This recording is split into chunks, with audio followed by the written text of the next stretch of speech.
Welcome to another episode where we talk basketball and boxing. This will be a basketball edition. Now, I want to talk about Frank Vogel being humiliated live on TV at a press conference. Now, we know that organizations within the NBA or whatever organization, whether MLB or the NFL, they ask so much loyalty from these coaches, from the players, but then you have these type of situations, that actually happen. So when you got a James Harden and they downplay him, or they talk a whole bunch of mess about James Harden because he continues to display that he's looking out for the best interest of himself, right? But then the situations that happen to Frank Vogel happens. Now, a lot of times the sports organizations, they don't get a lot of flack for the decisions that they make, unless it's a decision have like a LeBron James being traded for a Darren Williams or something like that, right? But then they'll get on them at that time.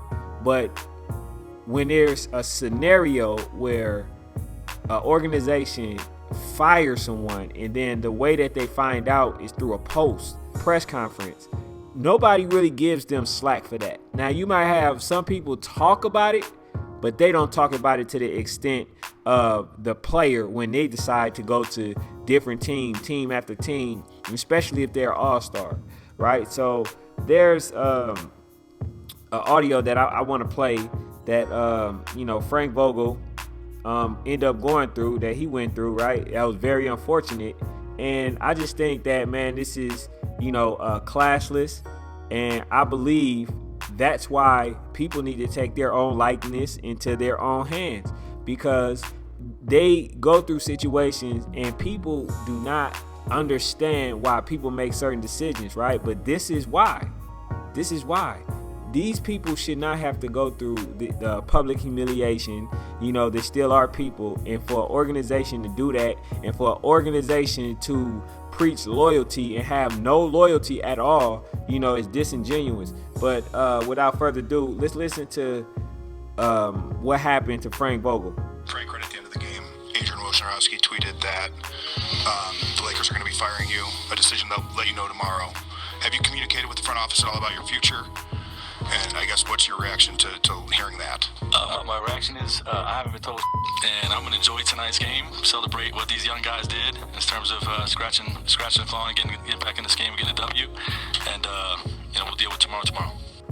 All right, so you had that scenario, right? Now where he has to experience public humiliation, right?